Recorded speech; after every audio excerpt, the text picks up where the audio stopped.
আমাকে শোনা যাচ্ছে? হ্যাঁ, সাকিব আপনাকে যুক্ত করা হয়েছে, বলেন আপনি। হ্যাঁ ভাই, এটা আমার আসল নাম না। আসলে আপনারা তো জানেনই, মানে এখানে কথা বললে পরে যা হবে এই জন্য।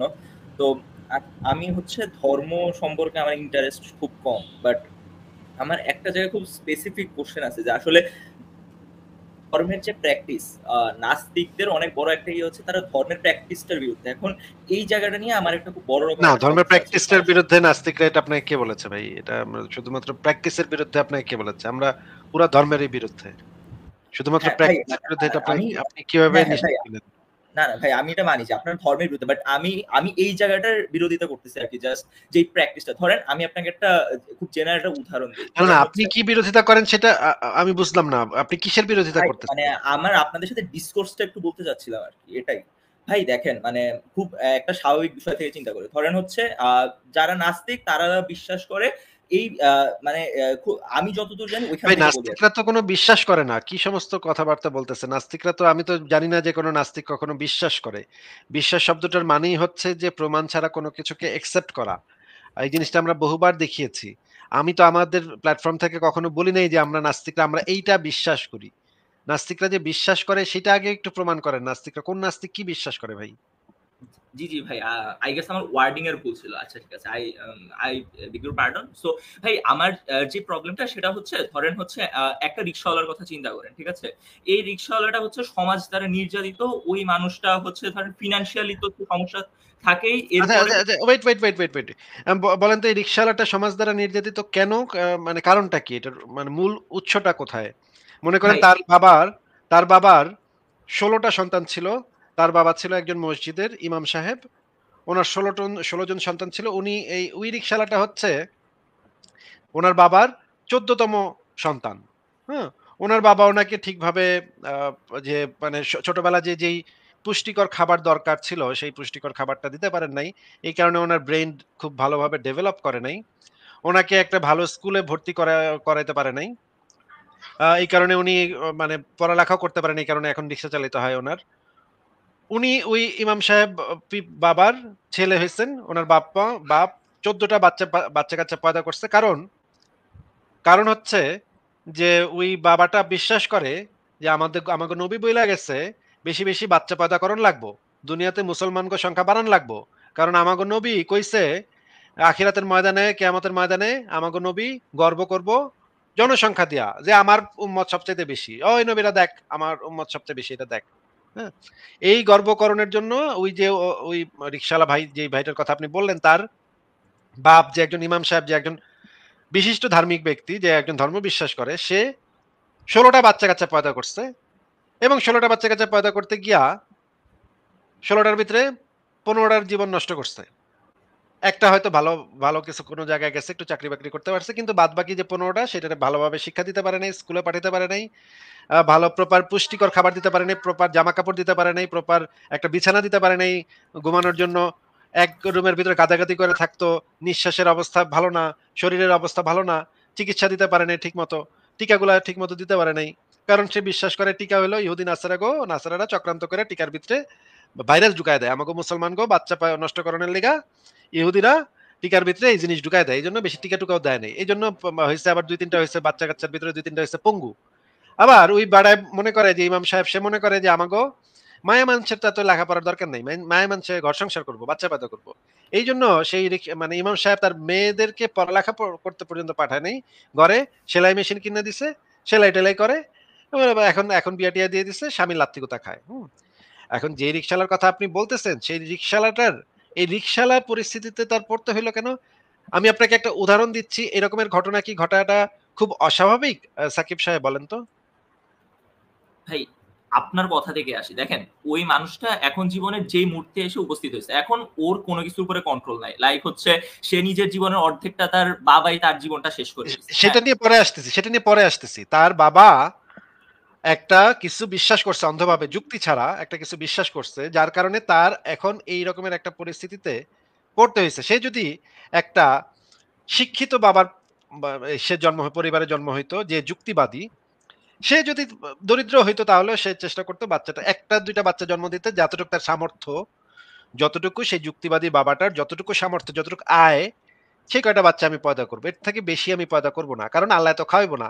আমারটা নিজেরটা নিজেরই করতে হইব। মনে করেন ওই যে ইমাম সাহেব, যেই রিকশাওয়ালার বাপ, যে ইমাম সাহেবের কথা বললাম, সেই ইমাম সাহেবের আরেকটা বন্ধু আছে যে হচ্ছে নাস্তিক, যে একজন যুক্তিবাদী, যে যুক্তি দিয়ে সমস্ত কিছু চিন্তা ভাবনা করে। যুক্তি ছাড়া কোনো এক পাও চলে না। সেই বেটায় তার ফ্যামিলিকে কিভাবে করছে আমি আপনাকে বলে দিচ্ছি। সেই বেটায় খুব ছোট একটা চাকরি করে ৫,০০০ টাকা বেতন পায়। ৫,০০০ টাকা বেতন পায় দেখে সে ভাবছে আমি তো বেশি বাচ্চা-কাচ্চা নিতে পারব না, কারণ আমার বেতন কম। ঠিক আছে, আমি একটা বাচ্চাই নিব। একটা বাচ্চাকে নিব, একটা বাচ্চাকে আমি সঠিকভাবে বড় করব। সে যেন প্রপার শিক্ষা পায়, প্রপার পুষ্টি পায়, প্রপার চিকিৎসা পায়, প্রপার জামা-কাপড় পায়। একটা বাচ্চাই যথেষ্ট। সে একটা বাচ্চা পয়দা করছে। সেই বাচ্চাটাকে প্রপার শিক্ষা-টিক্ষা দিছে। সেই বাচ্চাটা এখন একটা ভালো পজিশনে আছে। একটা আইটি ফার্মের সে মালিক। হুম? এখন আপনি বলেন যে এই যে ইমাম সাহেব এবং যে নাস্তিক যে আরেকটা বেটা ছিল তার তারই দোস্ত, ছোটকালের দোস্ত। এই ২ জনের পরিবারে, যে আপনি যার কথা বলেন সে তো জন্ম হইছে ওই ইমাম সাহেবের পরিবারে। আর আমি যার কথা বললাম সে জন্ম হইছে সে যুক্তিবাদী নাস্তিকটার পরিবারে। এখন আপনি বলেন যে এই লোকটা যে রিক্শাওয়ালা, তার জীবনটা যে এখন রিক্শাওয়ালার জীবন, এর পিছনে কোন ফ্যাক্টর গুলা দায়ী একটু আমাদেরকে বুঝা বলেন। ভাই অবভিয়াসলি ওর যেই বাবা হচ্ছে যুক্তিবাদী না, অন্ধবিশ্বাস করছে এন্ড ভুল বিশ্বাস করছে, উনিই দায়ী। হ্যাঁ, এটা আমি আচ্ছা, কমপ্লিটলি ঠিক এগ্রি আছে, করি। ঠিক আছে। এরপরে আমরা এখন এর জীবনটা আমরা এনালাইসিস করি। এখন একেও যদি আপনি বলেন যে ওকে, তোমার তো জীবনের সব শেষ। তোমার তো বাপে তো অন্ধবিশ্বাসী ছিল। এখন তুমি আর কি করবা? তুমি অন্ধবিশ্বাস করো। তুমি আর যুক্তি-টুক্তি করো না। হ্যাঁ? তুমি অন্ধবিশ্বাস একটু করো। ইন্টারাপ্ট করি একটু মানে একটু শেষ করি, ধরেন, একটু শেষ করি।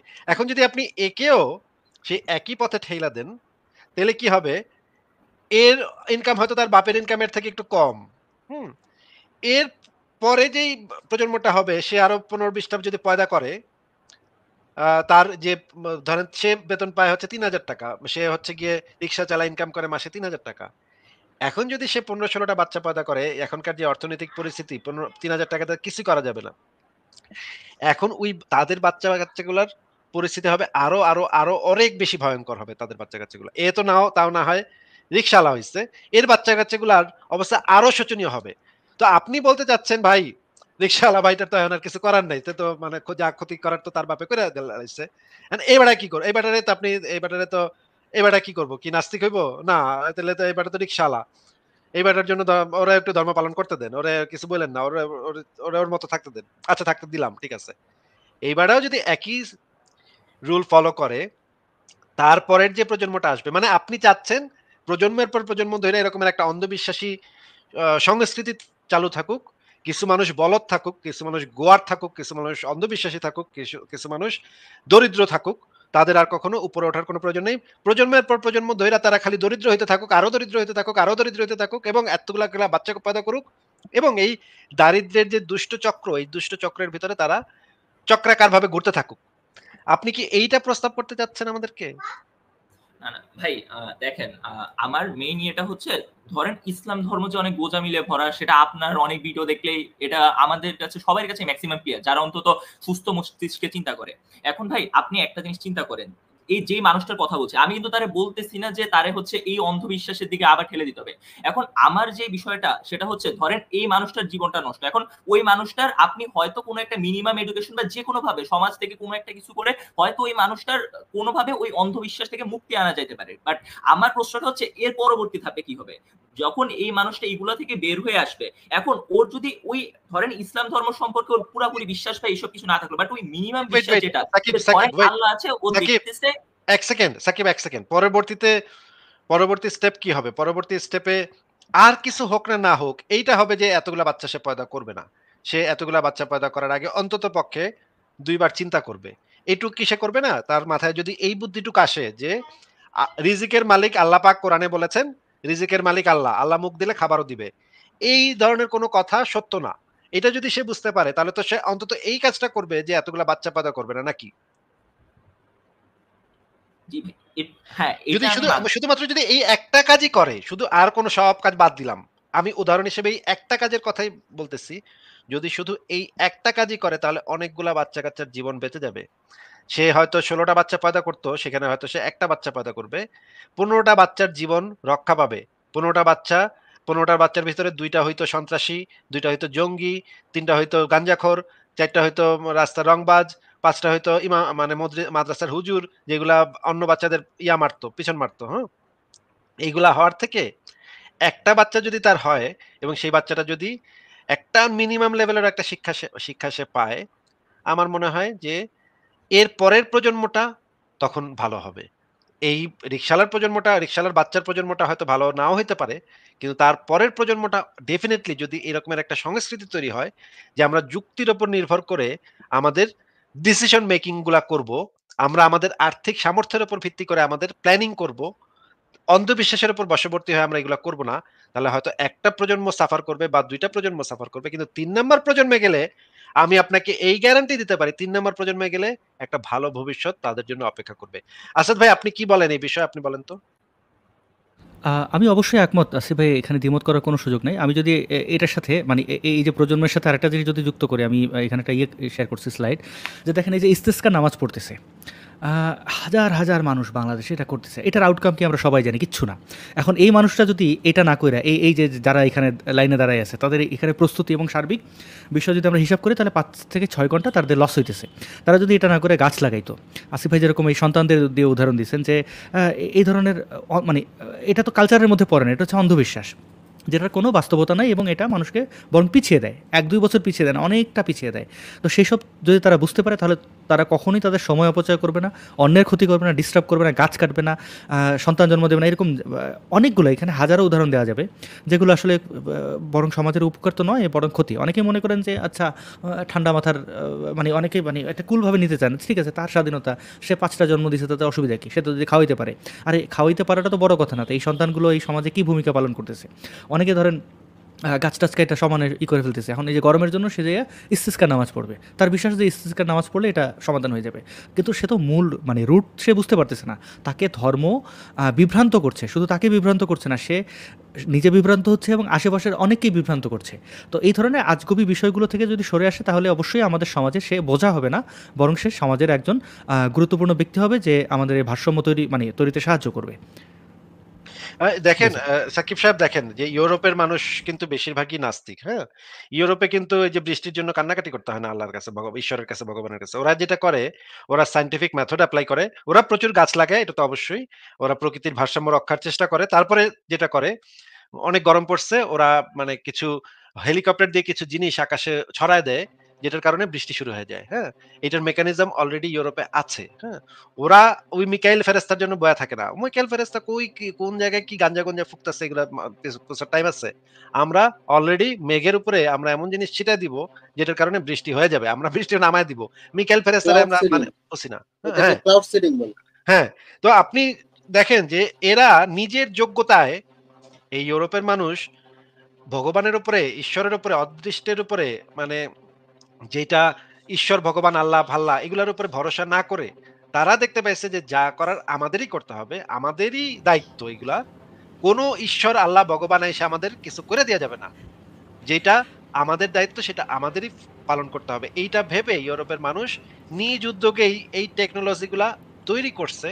তৈরি করার কারণে এখনকার এই যে ইউরোপে আমি এখানে বসে আছি, সেখানে ভাই দুধের দাম, ডিমের দাম, রুটির দাম, এগুলো এত কম টাকা, এত কম টাকা যে এখানে কেউ না খায় মরে না। এই দেশে কোনো না খায় মরছে এরকমের কোনো আমি মানে গত ১০-১৫ বছরে আমি শুনি নাই। ইউরোপিয়ান আমি যে দেশে থাকি সেখানে না খায় মরা সম্ভব, এটা কি কল্পনা করতে পারে না। কারণ দুধের দাম, ডিমের দাম, এই যে নিত্য প্রয়োজনীয় যে জিনিসগুলা সেগুলোর দাম এত কম। কারণ কি সরকার এই এই মানে বৈজ্ঞানিক পদ্ধতিগুলা ব্যবহার করে এত চমৎকারভাবে এই জিনিসগুলা করছে, যেটার কারণে এই ডিস্ট্রিবিউশন এবং এই ফসল উৎপাদন, এইখানে আর কোনো খাদ্যের কোনো অভাব নাই। সাকিব ভাই আপনার কি মনে হয় যে কোন দেশ, মনে করেন পাকিস্তান, আফগানিস্তান, বাংলাদেশ, এই সমস্ত দেশে তো বেশিরভাগ মানুষই তো মুসলিম, তাই না? ধর্ম তাদেরকে কি একবেলা খেতে দিচ্ছে এখন পর্যন্ত, বলেন তো? না ভাই, এটা আপনি যেটা বলতেছেন ওটার সাথে আমি কমপ্লিটলি এগ্রি করি। বাট ভাই আমি একটা ছোট্ট জিনিস একটু এড করি, ঠিক আছে? মানে খুব চাইল্ডিশ উদাহরণ, বাট আমি মনে করি আমার পয়েন্টটা করতে আরেকটু হেল্প করবে। দেখেন ভাই, আপনি দেখেন আমাদের দেশে সবচেয়ে বেশি শিক্ষিত ছেলে-মেয়ে কারা হয়, বা আমরা যারা বলি যে সবচেয়ে মেধাবী ছেলে-মেয়ে কারা? যারা বুয়েটে পড়ে, হ্যাঁ? এখন বুয়েটে কিছুদিন আগে কি ঘটনা ঘটেছে আপনারা জানেন। বুয়েটে ছাত্র রাজনীতির বাইরে ওইখানে যে শিবির নিয়ে কাজকর্ম, এগুলা জানেন। এরা কিন্তু সবাই ভাই বিজ্ঞান পড়া ছেলে-মেয়ে। সবাই কিন্তু বিজ্ঞান পড়া, বা এদের কাছে রিসোর্স রিসোর্সের কোনো অভাব নাই, এরা কিন্তু মুক্ত বিশ্বের কাছে আজকে পরিচিত। হ্যাঁ, না, না, না, না, এটা ভুল কথা, এটা ভুল কথা। বিজ্ঞান পড়া মানেই যে সে একজন মুক্তমনা মানুষ হবে। ভাই, আমাদের বাংলাদেশে এখন যে সিস্টেমটা, যে শিক্ষা ব্যবস্থাটা চলতেছে সেটা হচ্ছে গোল্ডেন A+ পাওয়ার প্রতিযোগিতা, এবং কতখানি মুখস্থ করতে পারে এবং পরীক্ষার হলে গিয়া কতখানি বমি করতে পারে সেই জিনিসগুলাকে, কত দ্রুত কে বমি করতে পারে, এইটার প্রতিযোগিতা, এটার একটা অসুস্থ প্রতিযোগিতা চলতেছে। এই প্রতিযোগিতা কখনো কোনো জাতি গঠন করতে পারে না। একটা জাতি গঠন করার জন্য আমি ইউরোপিয়ান শিক্ষা ব্যবস্থা আমি নিজের চোখে দেখতেছি, আমার বাচ্চাকে কিভাবে শিখাইতেছে, কিভাবে জিনিসপত্র শিখাইতেছে, কিভাবে ম্যাথমেটিক্স শিখাইতে হয়, কিভাবে জিওমেট্রি শিখাইতে হয়, এগুলা এখানকার বিভিন্ন স্কুল ঘুরে ঘুরে আমি দেখছি। গত কয়েক বছরে আমি বিভিন্ন স্কুলে গিয়ে গিয়ে দেখে আসছি যে বাচ্চাদেরকে কিভাবে বিজ্ঞানের প্রতি আগ্রহী করে তুলতে হয়, প্রশ্ন করতে শিখাইতে হয়, কিভাবে একটা একটা বাচ্চার ডেভেলপমেন্টে এই জিনিসগুলা কিভাবে কাজে লাগে, এই জিনিসগুলা হাতে কলমে দেখা আছে আমার। আপনি বলতে চাচ্ছেন যে বাংলাদেশে বুয়েটে চান্স পাইছে দেখে সে বিজ্ঞান মনস্ক?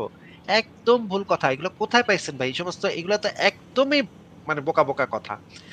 বাংলাদেশের বুয়েটে যারা যে ছাত্রছাত্রীরা পড়ে তাদের ভিতরে 1% ও নাই যারা একটা বিজ্ঞানের একটা বিষয় প্র্যাকটিক্যালি কিভাবে কাজ করে এটা বোঝে। তারা শুধুমাত্র ওই জিনিসগুলা মুখস্থ করে আসে পরীক্ষা হলে ভালো মার্ক পাওয়ার জন্য। এই শিক্ষার বিন্দুমাত্র কোনো মূল্য নাই তো ভাই। ইভেন না, আসিফ ভাই, আমি যদি সাকিব ভাই আমি একটু যুক্ত করি আসিফের সাথে, যে আমি কম করে হলে 50 জনের উদাহরণ দিতে পারবো যাদের আমি চিনি, যারা বুয়েটের ছাত্র এবং যারা ব্যক্তিগত জীবনে ধর্মচর্চা করেনি না, এবং তারা বাংলাদেশের খুবই মানে গুরুত্বপূর্ণ জায়গায় আছেন। এবং এই ধর্মান্ধ যারা বুয়েট থেকে বের হয় তারা কি হয় সেটাও আমরা জানি, তাদের দৌড় কতটুকু তাও আমরা জানি। আর একজন মানুষ ধরেন সে বিজ্ঞান নিয়ে পড়ে, কিন্তু সে তো ধর্ম নিয়ে পড়ে নাই। হ্যাঁ, তো ধর্ম নিয়ে যদি সে না পড়ে, দুটো যদি কম্পেয়ার করতে না পারে, হ্যাঁ, তাহলে সে হয়তো একজন প্রকৌশলী হবে, সে ওইটা যেটা শিখছে ওটা ই করবে, কিন্তু তার যে ধর্মবিশ্বাস সেটা যে বাস্তব, সেই তুলনাটা সে করতে পারবে না যদি সে ধর্ম ভালো করে না পড়ে। হ্যাঁ, ধর্মটাকে তাকে পড়তে হবে। এই যে যারা মডারেট মুসলিম, যারা এসা এত এত পীড়িতের আলাপ করেন, তারা আসলে আপনি তাদের প্রশ্ন করেন, তারা কিন্তু কেউ পড়াশোনা করেন। এই যে আসিফ ভাইয়ের লাইভে বা অন্যান্য এই ধর্ম বা এর বাস্তবতা ভিত্তিক এগুলো নিয়ে হয়, সেখানে কিন্তু কোনো মডারেট আসে না। ওরা কিন্তু খুব ভালো করে জানে যে ওখানে গেলে আমি ধরা খাবো।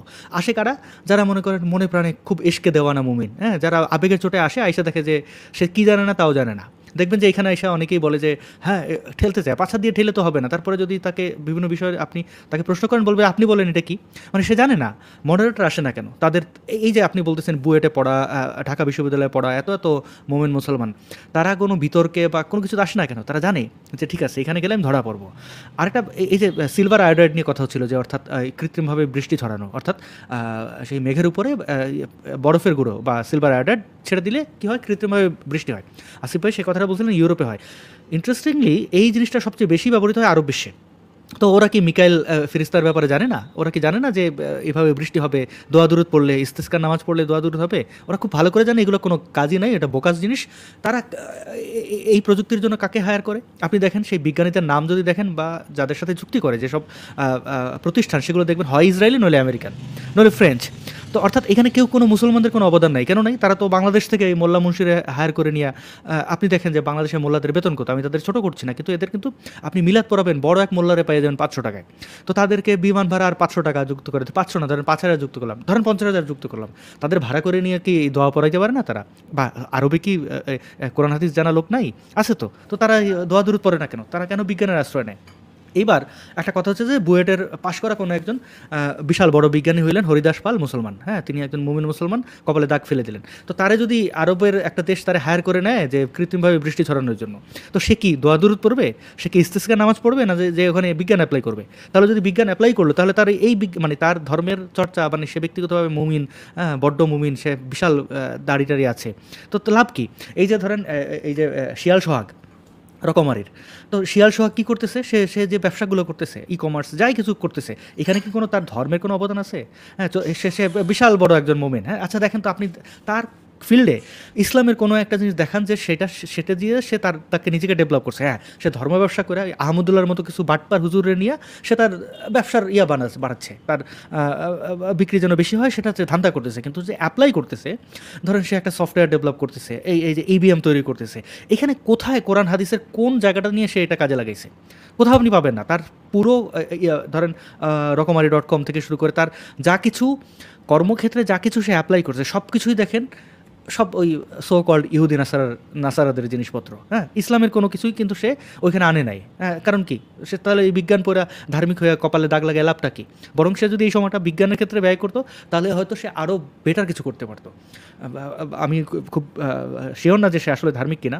হ্যাঁ, তো এটা একটা বিষয়। ইভেন আপনি যদি এখন দেখেন বাংলাদেশে একজন আলেম, হ্যাঁ, তার ডিগ্রি আছে, সে টিকটকার হয়ে গেছে, না চুল কালার করছে, হ্যাঁ, এবং তো কতদিন পর দেখা গেলো তাদের এই কনভারসেশন ফাঁস হয়েছে এবং সেখানে দেখা যাচ্ছে যে তারা বলতেছে কিছুদিন পরে নাস্তিকদের উপর দোষ চাপাই দেবা, হ্যাঁ, ইহুদি নাসারাদের উপর দোষ চাপাই দেবা, দিয়া তারপরে তুমি তোমার টিআরপি হয়ে গেলো। দেখেন, তারাও কিন্তু তাদের নিজের প্রমোশনের জন্য কিন্তু ওই দোষ চাপানো বা সব কিছুই, তারা ধরেন একটু নিজের রেখে আলোচনায় আসবে, তারা চুল কালার করে, এই করে সেই করে, ওই যে বিটিএস বা অন্য জিনিসগুলো আনে। আসলে এগুলো অনেক জটিল হয়ে যায়, আমি জানি না দর্শক বন্ধুরা বুঝতে পারছেন কিনা, বা সাকিব ভাই আপনাকে আমি মানে এটা ক্লিয়ার করতে পারছি কিনা। যদি কেউ ব্যক্তিগতভাবে ধর্ম প্র্যাকটিস করে এবং তার ধর্মের মধ্যে যদি কোনো সাংঘর্ষিক বিষয় না আসে, সমাজের জন্য যদি ক্ষতি না হয়, তাহলে সেই ধর্মবিশ্বাস নিয়ে তো নাস্তিকদের কেন, কারোরই কোনো মাথা ব্যথা নাই। কেউ যদি ধরেন সেটা অন্যের উপর চাপায় দেয়, আয়সা জিহাদ করতে আসে, বিভিন্ন ফাতরামি করতে আসে, তখন সেটা নিয়ে সমালোচনা হয়। আমরা নাস্তিকরা কেউ কিন্তু কোনো প্র্যাকটিসিং মুসলিম সে মসজিদে যেয়ে তার কপাল ফাটাই ফেললো কিনা ওটা নিয়ে আমরা কনসার্ন, মানে আমরা এটা নিয়ে একদমই কিউরিয়াস না, আমাদের এটা নিয়ে কোনো কিছু যায়ও আসে না। সে যখন সবার উপর চাপাইয়ে দেয় তখন এটা সমস্যা। এবং এই বিশেষ করে ইসলামের চাপাইয়ে দেওয়ার প্রবণতা কিন্তু মারাত্মক। এটা অন্য ধর্মের মধ্যে অনেকের ক্ষেত্রে ছিল, তারা সবাই মোটামুটি এখন লাইনে আসছে, অনেক দিন ধরে অনেকে চলে আসছে। এখন ইসলামটারে মানে অন্ততপক্ষে আমাদের এই উপমহাদেশে বা আমাদের বাংলাদেশের কথাই বলতে চাই, যে এইটার যে প্রভাব, এই প্রভাবের ব্যাপারে আর কি বলি, এটা তো আপনারা নিচে সবাই আমরা টের পাচ্ছি। জি, ধন্যবাদ। এদের মধ্যে শিক্ষা দীক্ষার হারটা কম দেখে এরা এখনো মানে সংস্কারটা তাদের মধ্যে হচ্ছে না। অন্যরা একটু শিক্ষা দীক্ষায় একটু আগায় গিয়ে তারা একটু নিজেদের মধ্যে সংস্কার-টংস্কার করে ফেলছে। কিন্তু মুমিন মুসলমানদের মধ্যে অনেক আগে থেকেই শিক্ষা আহ, দীক্ষা পড়ালেখার হারটা একটু কম। হ্যাঁ, সক্রেটিস ভাই বলেন। আহ, মুতাজিলারা তো আসিফ ভাই করতেই চাইছিল তাদেরকে শিক্ষিত, কিন্তু তারা কি আদৌ সেটা করতে দিচ্ছে? হ্যাঁ, তাদেরকে কোপায়-টোপায় একাকার করে হ্যাঁ, দিচ্ছে। আ যাই হোক সাকিব ভাই, আমরা কিন্তু এমন কিন্তু আপনি ভাইবেন না যে আমরা বাংলাদেশের রাস্তায়, রাস্তায় ঘুরে, ঘুরে যারা ধর্ম বিশ্বাস করতেছে তাদেরকে আমরা একটা চড়-থাপ্পড় মেরে দিচ্ছি। "ওই বেটা তুই খবরদার! এক্কেরে ধর্ম করবি না। খবরদার! না করা যাবে না।" এরকম কিন্তু আমরা কখনো করছি না। হ্যাঁ? এরকম আপনি ভাইবেন না। এরকমটা করলে তো, এরকমটা আসিফ ভাই যদি করে তাহলে তো উল্টাটা তাকেই মেরে ফেলবে, সমস্যা নেই। না, না, মারা বাদ দেন না সক্রেটিস ভাই। যদি আমি সমীক্ষার কথা বলি, আচ্ছা সাকিব ভাই দেখান তো, এই বাংলাদেশে কোন নাস্তিক কোন মন্দিরে যায় ঢিল মারছে, বা কারো ধর্ষণ করছে, হ্যাঁ, কারো গলা কাটছে, একটা ঘুষি মারছে, দেখান তো আপনি।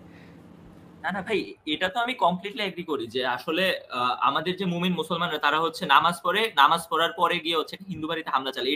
এটা নিয়ে আমার কোনো সমস্যা নাই। বাট দেখেন, আমি আসলে বুয়েটের ছাত্রদের কথা বলতে গিয়ে একটা জায়গায় হয়তো আমি বলতে ভুল করছি, সেটা হচ্ছে বিজ্ঞান মনস্ক না, আমি কথাটা বলতে চাইছিলাম যে তাদের হচ্ছে সেই রিসোর্সটা আছে, সেই বিষয়টা জানার সম্পর্কে সেই জিনিসটার অধিকারটা আছে আর কি। মানে ধরেন হচ্ছে সে হচ্ছে পড়াশোনা করে হচ্ছে আজকে বুয়েটে গেছে, এখন এই ছেলেটা তো আসলে তার বাবা মা থেকে যারা মুমিন মুসলমান তাদের থেকে তো ফ্রি না, এখন সে তো চাইলে বিবর্তন বা এইসব জিনিসগুলো জানতে পারে যেটা তার ধর্মের সম্পর্কে সাংঘর্ষিক। এখন আমি আপনাকে একটা উদাহরণ দিই, যেটা আমার ব্যক্তিগত উদাহরণ, যে যখন আমি স্কুলে পড়তাম তখন হচ্ছে আমার এক বন্ধু ছিল, সে স্কুলের ফার্স্ট বয় ছিল, হ্যাঁ। এখন ওই ছেলেটাকে দেখতাম সে প্রত্যেকটা জিনিস খুব ভালো করে পড়তো, বাট যখন সে বিবর্তনের অধ্যায়টা পড়তো, তার বাবা মা কিন্তু প্রচন্ড শিক্ষিত, এবং বাবা মা হচ্ছে মানে কি বলবো, যে দেখলে বোঝা যায় কিছু মুমিন মুসলমান হচ্ছে মানে টিপিক্যাল মুমিন মুসলমান না, বাট তারা খুব হচ্ছে প্রোগ্রেসিভ। বাট যখন এই ছেলেটাকে আমি দেখি যে বিবর্তন রিলেটেড আমাদের একটা চ্যাপ্টার থাকে, ওই চ্যাপ্টারটা সে পড়েই নাই, কোনোদিন পড়ে না। এখন আমি তাকে যখন জিজ্ঞেস করলাম, সে বলছে যে আসলে আমার বাবা মা বলছে যে এই চ্যাপ্টারটা মানে না পড়ে, কেন না পড়তে বলছি যখন জিজ্ঞেস করলাম, সে বললো যে ভাই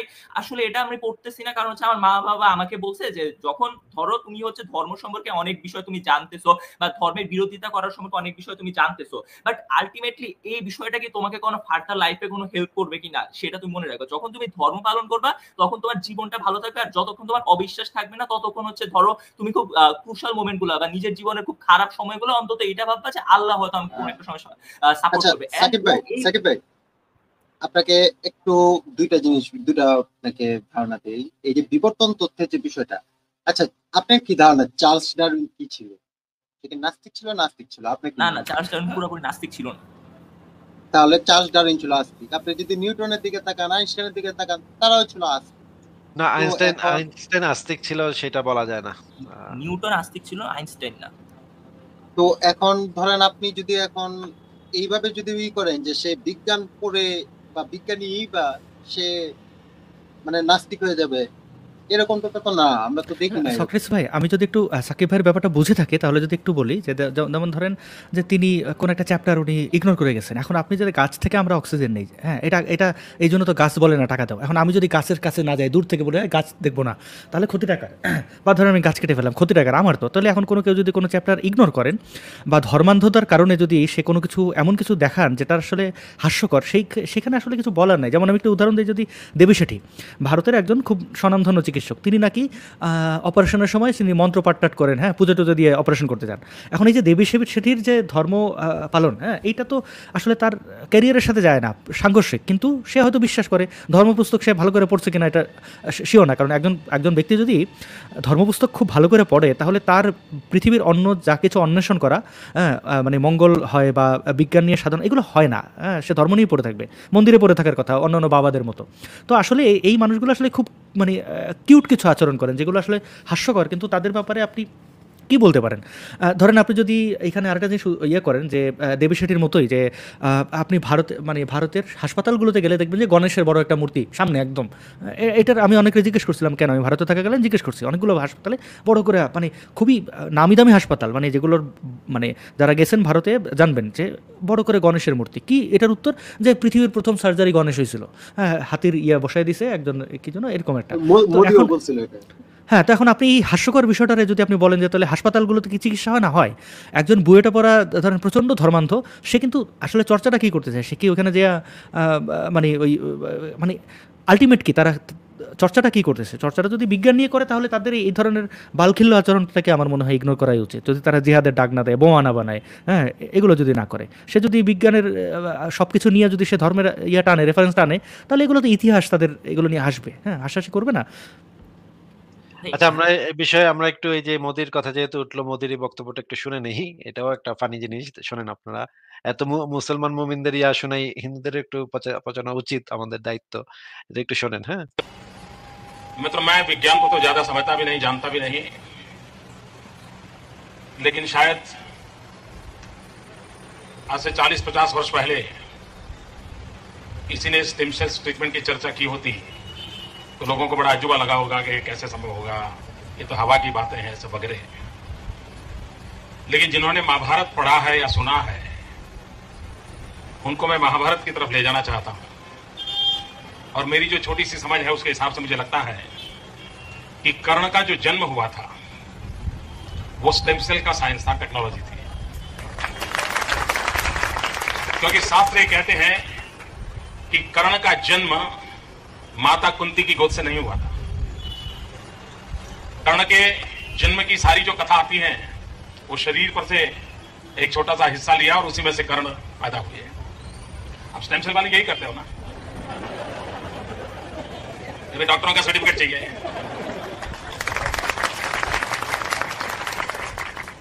तात्पर्य यह है कि हमारे देश के पास कुछ तो था। अब आज लेबोरेटरी में सिद्ध हो रहा है, लेबोरेटरी हो सकता है अमेरिका की हो, लेकिन यह सिद्ध हो रहा है। हो सकता है कर्ण के संबंध में किसी के मन में सवाल हो कि भाई शायद मोदी जी ने कहा, लेकिन उतना तो वर्णन नहीं है। अब हम प्लास्टिक सर्जरी को देखें। मुझे लगता है कि दुनिया में सबसे पहली प्लास्टिक सर्जरी शरीर मनुष्य का और माथा हाथी का, गणेश जी का निर्माण।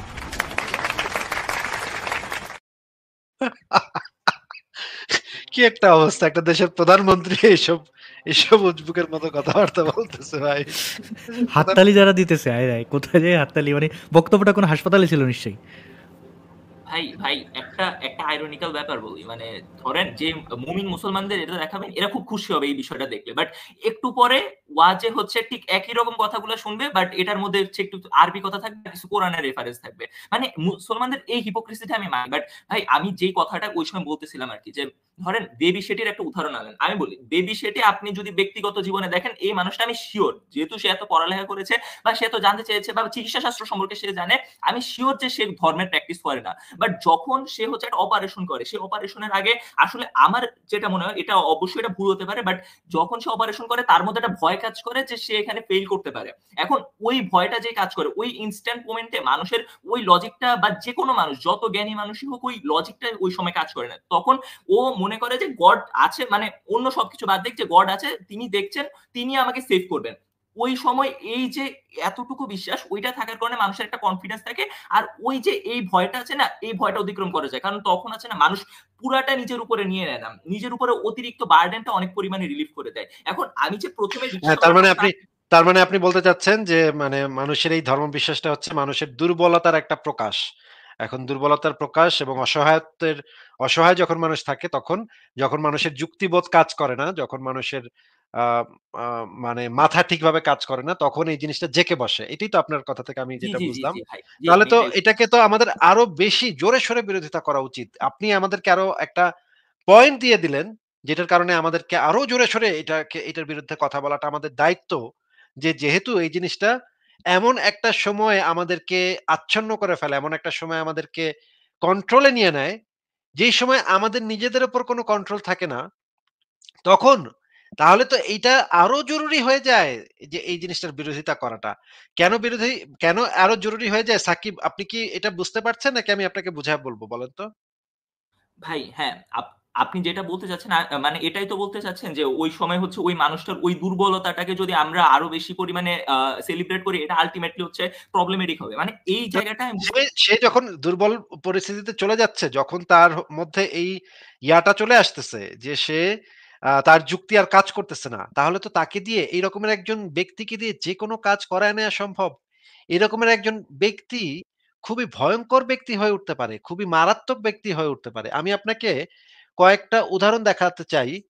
একটু অপেক্ষা করেন। আ আপনি একটু বলেন তো, এই যে এই ভিডিও, এই নিউজটা কি আপনি কখনো দেখেছেন, বলেন তো? না ভাই, এটা আমার আগে দেখা হয়নি। আচ্ছা। এরকমের ঘটনা প্রতি বছরই ঘটে। মানে বাংলাদেশে, আসামে, মানে পশ্চিমবঙ্গে এরকম মাঝে, মাঝে আমি পেয়েছি। অনেকগুলো আমার কাছে আছে এরকম। এটা একটা দেখালাম আপনাকে উদাহরণ হিসেবে। এই যে যেই ব্যক্তিটা আ এই কাজটা করলো, হুম? সেই ব্যক্তিটা তো একটা দুর্বল, মানে সেই ব্যক্তিটার মাথায় তো আর যুক্তি-টুক্তি কাজ করে নাই, তাই না? জি। এই রকমের একটা পরিস্থিতিতে যদি একটা মানুষ এরকমের একটা কাজ করে ফেলে, বা হলি আর্টিজানের মতো ঘটনা যদি এরকমের একটা পরিস্থিতিতে ঘটায় ফেলে আল্লাহকে খুশি করার জন্য, সে একটা অসহায় মোমেন্টে, তার একটা অসহায় মোমেন্ট ছিল যেই সময় তার যুক্তি বুদ্ধি আর কাজ করে নাই, সেই সময় সে একটা ঘটনা ঘটায় ফেললো। তাহলে এইটা কি আরো আমাদেরকে, আমাদের কাজগুলাকে আরো বেশি জাস্টিফাই করে না, যে আমাদের কাজগুলো আরো জোরে সোরে? আসাদ ভাই একটু কথা বলেন তো। জি, আসিফ ভাই আমাকে বলেছেন? আমি আমি আমি হ্যাঁ, হ্যাঁ, একটু ডিসকানেক্ট হয়ে গেছিলাম। আমি হ্যাঁ, শুনতে পাই নাই। ঠিক জি। আছে। আ আ সাকিব সাকিব আচ্ছা, সাকিব আপনি একটু অপেক্ষা করেন। আমি আরেকজনকে একটু যুক্ত করি। আমাদের আরেকজন আছেন। নরনিম ভাই, আপনি কি শুনতে পাচ্ছেন? হ্যাঁ ভাই, শুনতে পাচ্ছি। নরনিম ভাই, আপনি যদি এই আলোচনাতে পার্টিসিপেট করতে চান তাহলে করতে পারেন। আপনার কি মনে হয় আপনি সেটাও বলতে পারেন। যে আমি যে পয়েন্টটা বলতেছি, যে এই অসহায় মোমেন্টে একজন মানুষের যুক্তিবোধ কাজ করছে না, এটা তো আরো মারাত্মক পরিস্থিতি। তখন তো আরো বেশি জরুরি হয়ে যায় আমাদের এই ব্যক্তিকে আমরা কিভাবে ট্যাকেল করব। যেহেতু এই ব্যক্তির মধ্যে যুক্তি কাজ করছে না, সেহেতু সে তো যেকোনো কিছু ঘটায় ফেলতে পারে, তাই না? আপনার কি মনে হয়? এই বিষয়টা নিয়ে ভাই আমি আসলে চিন্তা করিনি তো। আর আমার কাছে মনে হয়েছে দুইটাই হতে পারে আরকি। একটা হচ্ছে যে অনেক সময় মানুষের একটু মন ভিতর থেকে সাহসের প্রয়োজন হয়। তো সেই সাহসটা যদি কেউ কোনো একটা আ অযৌক্তিক চিন্তা থেকেও যদি নেয়, অনেক সময় এটা পজিটিভ হইলেও হইতে পারে। কিন্তু আবার উল্টাটাও হওয়া সম্ভব যে আপনি একটা খুব খারাপ কাজ করবেন। সেই খারাপ কাজের জন্য মোটিভেশন দরকার। সেই মোটিভেশনটা আপনি ওই একইভাবে সেই অযৌক্তিক বা অলৌকিক চিন্তা থেকে নিলেন, তাই না? তো এটা দুই দিকেই মানে ঘটতে পারে। এখন ২ টার মধ্যে কোনটা বেশি ভয়ংকর? আমার মনে হয় সেকেন্ডটা বেশি ভয়ংকর। কারণ আপনার ক্ষতি করার সম্ভাবনাটা বেড়ে যাচ্ছে আরকি মানুষের। কিন্তু একেবারে যে ১ম টা ঘটবে না সেটা আমি মনে করি না আরকি ভাই। আচ্ছা। সাকিব, আপনি একটু বলেন তো, যে ১ম টা মানে পজিটিভ একটা কিছু পাওয়া, আ এরকম কি হওয়া সম্ভব? যে জাস্ট আত্মবিশ্বাস বাড়া ছাড়া, এছাড়া কি পজিটিভ কিছু ঘটা সম্ভব? নিজের আত্মবিশ্বাস বাড়া ছাড়া? না ভাই, মানে একটা খুব মানে এই বিষয়টা নিয়ে কথা বলে দ্বিতীয় যে বিষয়টা আছে না, ওই বিষয়টার খুব বড় একটা প্রবাবিলিটি আছে, এটা আমিও স্বীকার করি। বাট তাহলে প্রথম যে তাহলে তাহলে আমরা যদি পজিটিভ এবং নেগেটিভ দিকগুলো পাশাপাশি রাখি, পজিটিভ দিকগুলো আপনি আমাকে কয়েকটা দেখান, আমি আপনাকে নেগেটিভ কয়েকটা দেখাচ্ছি এবং আমরা কম্পেয়ার করি যে এইটার পজিটিভ দিক কি কি আছে। পজিটিভ দিক আমি বলে দিচ্ছি যে জাস্ট নিজের একটু আত্মবিশ্বাস বাড়া ছাড়া আর কোনো পজিটিভ কোনো দিক নাই। নেগেটিভ দিক হচ্ছে টুইন টাওয়ার, বোকো হারাম, তারপরে হচ্ছে হলি আর্টিজান, পৃথিবীর সারা পৃথিবীর মানে দেশে দেশে দেশে দেশে ধর্মের নামে কোপাকুপি মারামারি, রক্ত গঙ্গা বয়ে যাওয়া এবং মানে যুদ্ধ, শতাব্দীর পর শতাব্দী ধরে চলে আসা যুদ্ধ, এগুলো আমি আপনাকে দেখাতে পারি। আপনার কাছে কি মনে হয় জাস্ট নিজের কনফিডেন্স বৃদ্ধির জন্য আমরা এত কিছু স্যাক্রিফাইস করতে পারি?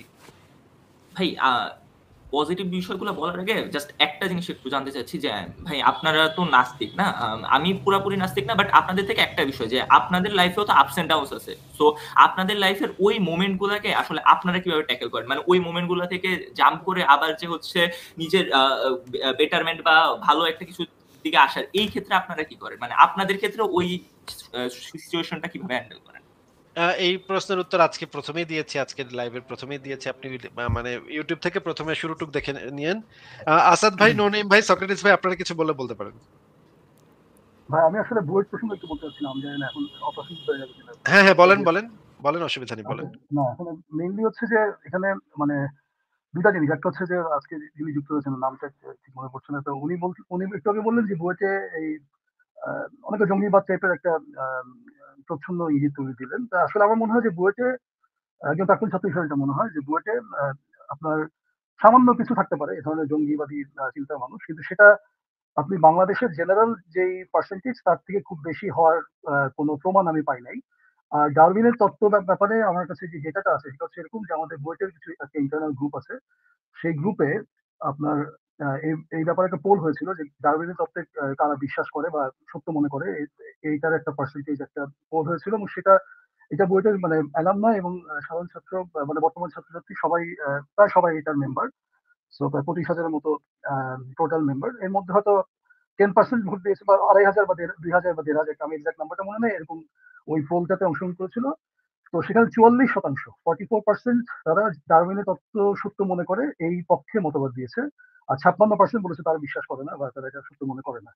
তো 44% যদিও এটা সংখ্যা লঘু বা তারপরেও আমার মনে হয় আপনি যদি বাংলাদেশের যে কোনো ইউনিভার্সিটি লেভেলে একটা পোল নেন, এই 44%-কে বিট করা ডিফিকাল্ট হবে, এটা আমার আমার বিশ্বাস। কি মানে এটা হ্যাঁ বিশ্বাস আপনাদের ইউজ করলাম এখানে, আমার প্রমাণ নাই, কিন্তু অর্থাৎ এখানে আমার যেটা মনে হচ্ছে যে বুয়েটের মধ্যে বরং এই ধরনের বিজ্ঞান মনস্ক চিন্তা ভাবনার প্রচার বা কি বলে এটাকে প্রচলনটা অন্যান্য জায়গার তুলনায় বেশি। আপনার তো এখানে বেস লাইনটা সেট করতে হবে। আপনি যদি এখন বুয়েটের সাথে বা বাংলাদেশের একটা অংশ হচ্ছে বুয়েট বা বাংলাদেশের একটা ছোট্ট একটা অংশ হচ্ছে বুয়েট, বাংলাদেশের কিছু ছাত্র ওখানে যে ছাত্ররা আছে তারা মোটামুটি ভাবে বাংলাদেশের বেস্ট রেজাল্ট করা ছাত্রদের মধ্যে পড়ে আর কি ইউনিভার্সিটি ভর্তির সময়। তো সেইভাবে চিন্তা করলে আমার মনে হয় যে 44% খুব খারাপ বলা যায় না আর কি। এই ব্যাপারে আপনাদের কোনো মন্তব্য থাকলে বলতে পারেন। আমার কাছে মনে হয় আপনি যেটা বলেছেন যে ঠিকই বলেছেন। বুয়েটে আমরা শুনতে পাই অনেক কথা, বুয়েটের সম্পর্কে অনেক কথা আমরা শুনতে পাই, কিন্তু সেই জিনিসগুলো আসলে ইয়াগুলা চলে আসে নিউজ পেপারে, একদম সবচেয়ে এক্সট্রিম এক্সাম্পল গুলা চলে আসে। এক্সট্রিম এক্সাম্পল গুলা যখন চলে আসে তখন আমাদের হয়তো একটা ধারণা হয়, কিন্তু আমারও মনে হয় যে বুয়েটে এত খারাপ অবস্থাও আমার কাছে মনে হয় না। এটা বাংলাদেশের বর্তমান মানে যে ভাই আপনি তো বুয়েটের উদাহরণটা দিলেন, তো আমি একটা কথা বলি যে মাহমুদুল হাসান সোহাগ সে কিন্তু নিজের অনেক ভিডিওতেই বলছে যে সে বুয়েটে যাওয়ার আগে কিন্তু সে নাস্তিক ছিল। সো বুয়েটে গিয়ে তার থার্ড ইয়ার ফোর্থ ইয়ারের দিকে কিন্তু ধর্মের দিকে ঝোঁকটা শুরু হয়েছে। না, বুয়েটে যাওয়ার আগে সে নাস্তিক ছিল, এটা সে নাস্তিক কাকে বলে এটা পর্যন্ত সে বলতে পারবে না। আমি তাকে যদি এটা জিজ্ঞেস করি, সে এটা পর্যন্ত আমি একদম নিশ্চিত করে বলতে পারি নাস্তিক কাকে বলে, নাস্তিক শব্দটার রুট কোথা থেকে আসছে, এটা অন্তত জিজ্ঞেস করলে হয়তো সে বলতে পারবে না। আমার কাছে যেটা মনে হয় সে নাস্তিক ছিল, এটা আমার কাছে কখনোই মনে হয় না। আমি তার দুদিন নামাজ পড়ে নাই, সে হয়তো জুমা দুইবার জুমা মিস দিছে, তখন পোলাপান বন্ধু বান্ধব কইছে ওই তুই তো নাস্তিক হয়ে গেছিস, তখন সেও বলছে হ্যাঁ হ্যাঁ। সে তার বক্তব্যেই বলছে, হ্যাঁ, আমি এটা দেখছি। আমি দেখে আমি তাজ্জব যে সে কি 6-7 থাকতে মানে সে হাস্যকর কিছু বিষয় ধরছে যে সে নাস্তিক, হ্যাঁ। তারপরে সে এইচএসসি শেষ করে বা এরকম কিছু একটা উদাহরণ দিচ্ছিল যে এগুলো আসলে যুক্তিতে টেকে না। মানে সে যেভাবে নাস্তিক নিজেকে দাবি করছে এটা আসলে বাস্তবতার ভিত্তি খুব সামান্য, এবং সেটা আমার কাছে মনে হয় সে এখন নাস্তিক, হ্যাঁ। আগে নাস্তিক ছিল না, এখন সে বুঝছে, হ্যাঁ, যে আসলে ব্যাপারটা কি, কেমনে ধান্দা করা যায়, হ্যাঁ, কেমনে কী করা যায়, এগুলো বোঝার পর সে এখন নাস্তিক, কিন্তু আগে নাস্তিক ছিল না। যেটা বলছে এটা তার ইয়ের জন্য, মানে আমাদের অ্যাডভার্টাইজের জন্য। আমাদের এলাকায় একটা পোলাপান ছিল, বুঝছেন, জুম্মার দিনে মসজিদের সামনে দাঁড়া বিড়ি খেত। তখন আমরা মানে গুরুজনেরা তখন যাওয়ার সময় বলতো, ওই কিরে তুই তো নাস্তিক হয়ে গেছিস, তুই তো জুম্মার নামাজের কথা বইলা ঘর থেকে বাইরে আর তুই বিড়ি খাস, তো তুই নাস্তিক হয়ে গেছিস।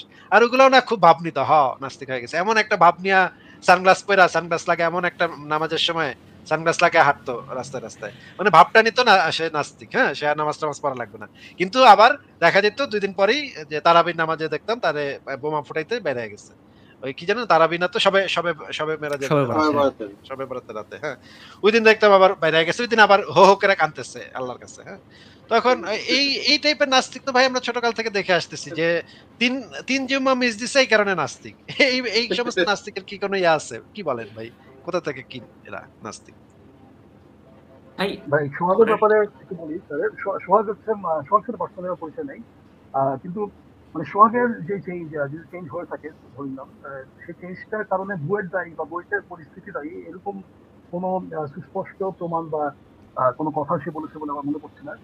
আর এখন কারণ বইতে বিভিন্ন রকমের মানুষ আছে, বইতে তাবলিগ করে অনেকেই আছে। আমাদের সময় দেখতাম তাবলিগের লোকজন আসতো নামাজ পড়ানোর জন্য হলে হলে, এবং মানুষ আসলে জেনারেলি বিরক্তি হইতো, মানে তাদের কিভাবে অ্যাভয়েড করা যায় বিভিন্ন বুদ্ধি করতে হয়, কি কিভাবে কি বললে তারা বিরক্ত করবে না আর কখনো, এই ধরনের অনেক মজার মজার কাহিনী আছে। তো মানে এটা ওই ইয়ে দায়ী, মানে সরি আমার কথা শোনা গেছিল কিনা, তো এটার জন্য বইয়ের পরিস্থিতি দায়ী সেটা মনে হয় না। আর সেকেন্ডলি হচ্ছে হ্যাঁ কি বলতে চাচ্ছিলাম, হ্যাঁ, তো বুয়েটের যে পরিস্থিতি সম্বন্ধে বিভিন্ন খবর টবর পেপারে আসছে, তো বুয়েটের পরিস্থিতিটা আসলে কি যে যেহেতু আবরার হত্যাকাণ্ডের সময়, আবরার হত্যাকাণ্ড শুধু একটা হত্যাকাণ্ড নয়, তারও বেশ কিছু আগে থেকে, এটা আমরা অ্যালামনাইয়ের জানতে পেরেছি যে ধরেন অন্তত পক্ষে 8-9 বছর ধরে বুয়েটের পরিস্থিতিটা খুবই বাজে পর্যায়ে পৌঁছে গেছিল, এবং প্রতি হলে হলে এটা পলিটিক্যাল বিভিন্ন ব্যাপার আছে যে আসলে আগে তো সকল দল একসাথে কোএক্সিস্ট করতো, মারামারি টারামারি হইলো, সেটা দেখা যেত যে বিভিন্ন দলের কমিটি আছে বলতে অ্যাক্টিভ পলিটিক্স করতেছে। আর গত 8-9 বছর ধরে যেটা হচ্ছে পুরোপুরি একটা মাত্র পার্টি, সেবা একটা মাত্র পার্টির একত্রতা আধিপত্য কায়েম করছে, এবং সেটার জন্য তারা র্যাগিং এর নামে বা পলিটিক্যাল বিভিন্ন প্রোগ্রামের নামে ছাত্রছাত্রীদের উপরে এবং খুব সিরিয়াস লেভেলে অত্যাচার করছে। এবং এটা মানে অনেক ডকুমেন্টারি এভিডেন্স আছে, প্রায় 50টার উপরে মনে হয় ফার্স্ট হ্যান্ড। হ্যাঁ, এটা আমরাও জানি, এটা ঠিক বলেছেন, হ্যাঁ।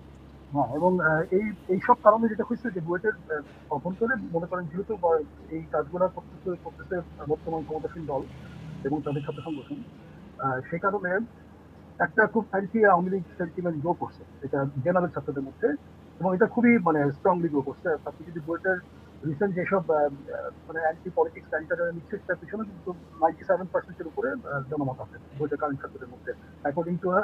এবং এই পোলটা নেওয়া হয়েছে হচ্ছে একেবারে প্রত্যেকের অফিসিয়াল ইমেইলের উপর বেস করে, প্রত্যেকে অফিসিয়াল মানে ছাত্রদের অফিসিয়াল ইমেল থাকে, সেই ইমেইলে সবাই ইমেল পাঠায় জিজ্ঞাসা করেছে তুমি কি এই ছাত্র রাজনীতি ব্যান সাপোর্ট করো কি করো না, এরকম একটা স্ট্যান্ড নিয়েছে।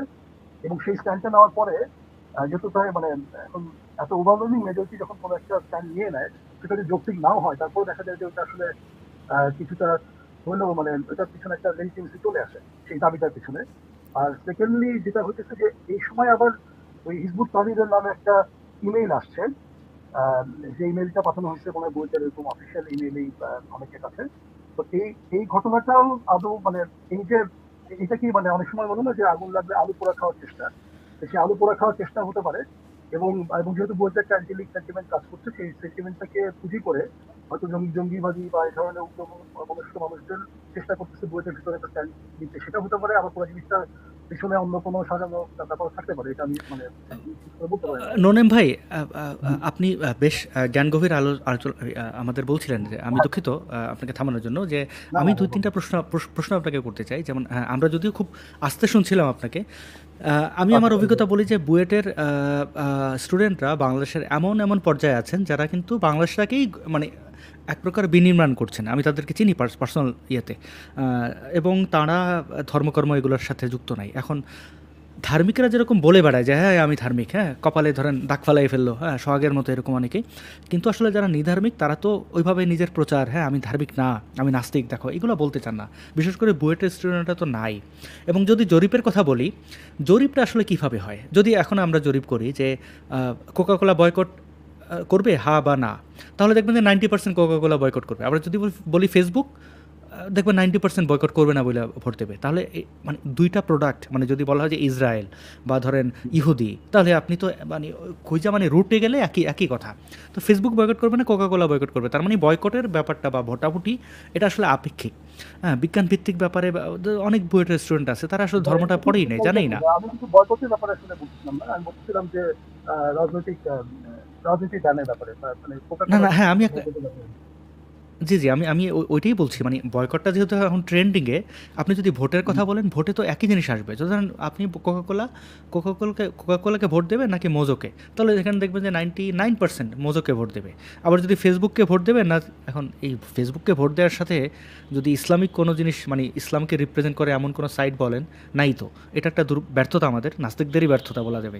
কিন্তু এখানে আসলে ভোটাভুটি 14-15 মানে 2014-15 দিকে কিন্তু আগে একটা ছবি কিন্তু প্রচুর ভাইরাল থাকতো, ফেসবুকে দেখা যেত যে আপনি কোন দিকে যাবেন, ফেসবুক নাকি কোরআন, এরকম কিন্তু ছবি দেখা যেত।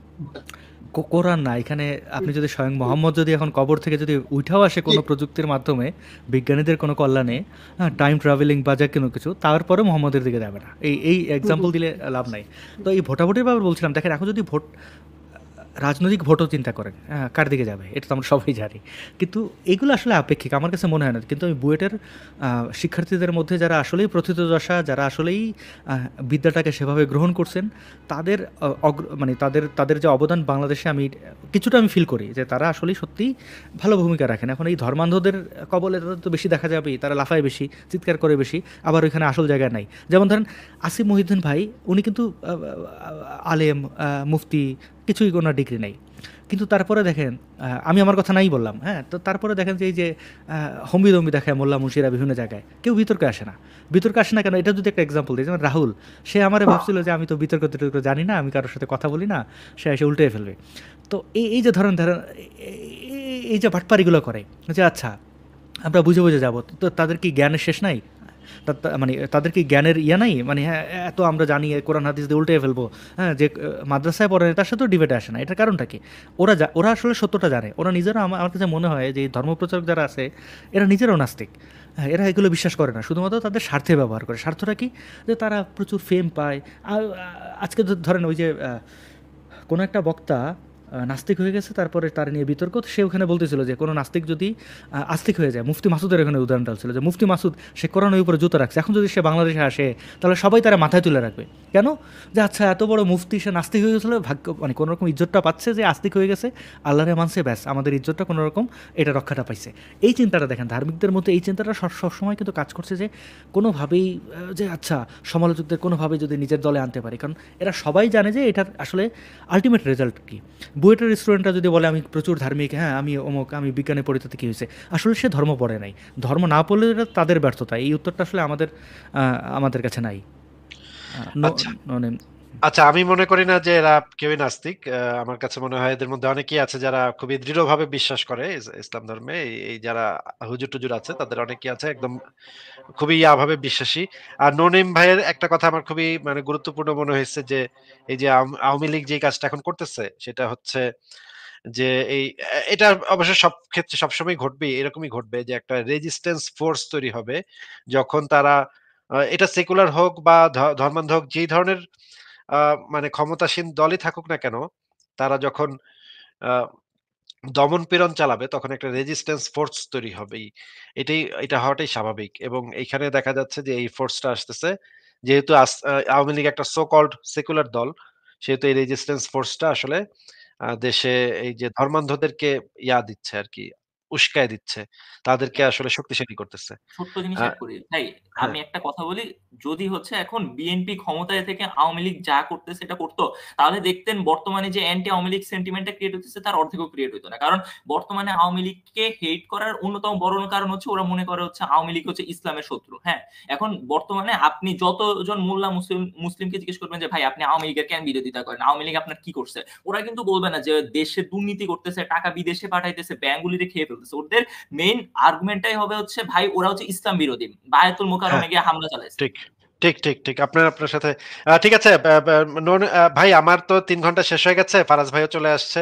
আমার এখন বোধহয় যাওয়ার একটা সুযোগ তৈরি হয়েছে। ফারাজ ভাইয়ের সাথে একটু কথা বলে আমি দেখি বিদায় নেওয়া যায় কিনা। ফারাজ ভাই আপনি কি শুনতে পাচ্ছেন?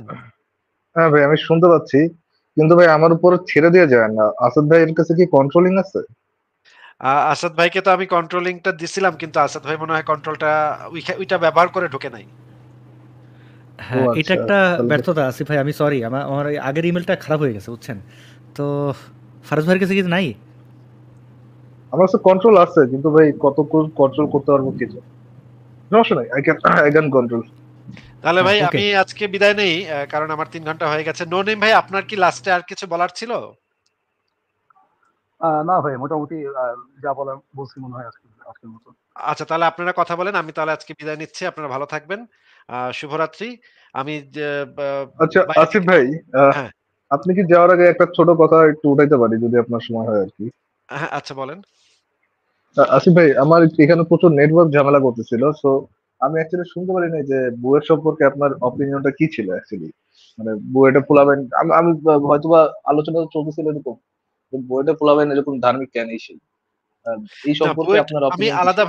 আলাদাভাবে বুয়েট সম্পর্কে আমি বলিনি। আমি বলছি যে বাংলাদেশের যে শিক্ষা ব্যবস্থা এবং যে হুম, গোল্ডেন এ প্লাস পাওয়ার যে প্রতিযোগিতা, হুম, এটা ইন জেনারেল আমি একটা কথা বলছি যে বাংলাদেশে যে বর্তমানে যে শিক্ষা ব্যবস্থাটা আছে এটা মোটেও ভালো কোনো শিক্ষা ব্যবস্থা না। এটা দ্বারা মানুষের ভেতরে যে হুম, প্রশ্ন করার যে ইয়াটা, কৌশলটা, এবং ইউরোপে যেভাবে বাচ্চাদেরকে বড় করা হয় এবং বাংলাদেশে যেভাবে বাচ্চাদেরকে বড় করা হয়, এটার ভিতরে আমি আকাশ পাতাল পার্থক্য দেখতেছি। হুম? আমি মনে করি যে বাংলাদেশে যেই এখন শিক্ষা ব্যবস্থা প্রচলিত আছে সেটা দ্বারা বাচ্চাদের আসলে ভয়ঙ্কর ক্ষতি হচ্ছে। হ্যাঁ? এখন এইখান থেকে বের হয়ে কেউ যদি বুয়েটে চান্স পায় বা ঢাকা মেডিকেল ডিএমসি তে চান্স পায় বা ঢাকা বিশ্ববিদ্যালয়ে চান্স পায়, এই জিনিসগুলো আমার কাছে খুব একটা কোনো কিছু মিন করে না। কোনো কিছু আমি বুঝি না যে এটার দ্বারা আসলে কি মিন করতেছে। তারা তো কিছু জিনিস মুখস্থ করতেছে এবং গিয়ে উগলায় দিচ্ছে। এটা দিয়ে আসলে কি হবেটা কি? আমার কাছে মানে ইম্পোর্টেন্ট জিনিস হচ্ছে যে একটা বাচ্চা কতটুকু প্রশ্ন করতে শিখতেছে, কতটুকু জানার আগ্রহ তৈরি হচ্ছে এবং বিজ্ঞানের যে বিষয়গুলো সে শিখতেছে সেগুলো সে প্র্যাকটিক্যালি তার মানে সাধারণ জীবনে সেগুলা কতটুকু সে প্রয়োগ করতে পারতেছে। এই জিনিসগুলো আমার কাছে ইম্পোর্টেন্ট। মানে ধরেন জিওমেট্রির একটা শিখতেছে। মানে উপপাদ্য শিখতেছে। এটাকে আমি কিভাবে বাস্তব জীবনে ব্যবহার করব? আমি সূর্যের দূরত্ব এখান থেকে কিভাবে মাপতে চেষ্টা করতে পারি? সূর্যের দূরত্ব এটা দিয়ে এই ত্রিকোণমিতির একটা ত্রিভুজের সূত্র দিয়ে বের করা সম্ভব কিনা? এইটা যার মাথায় আসবে না, আমার কাছে মনে হয় এই বাচ্চার শিক্ষা দিয়ে আসলে এই বাচ্চাটা শিখে আসলে কি করবে? সে তো একটা চাকরি করবে।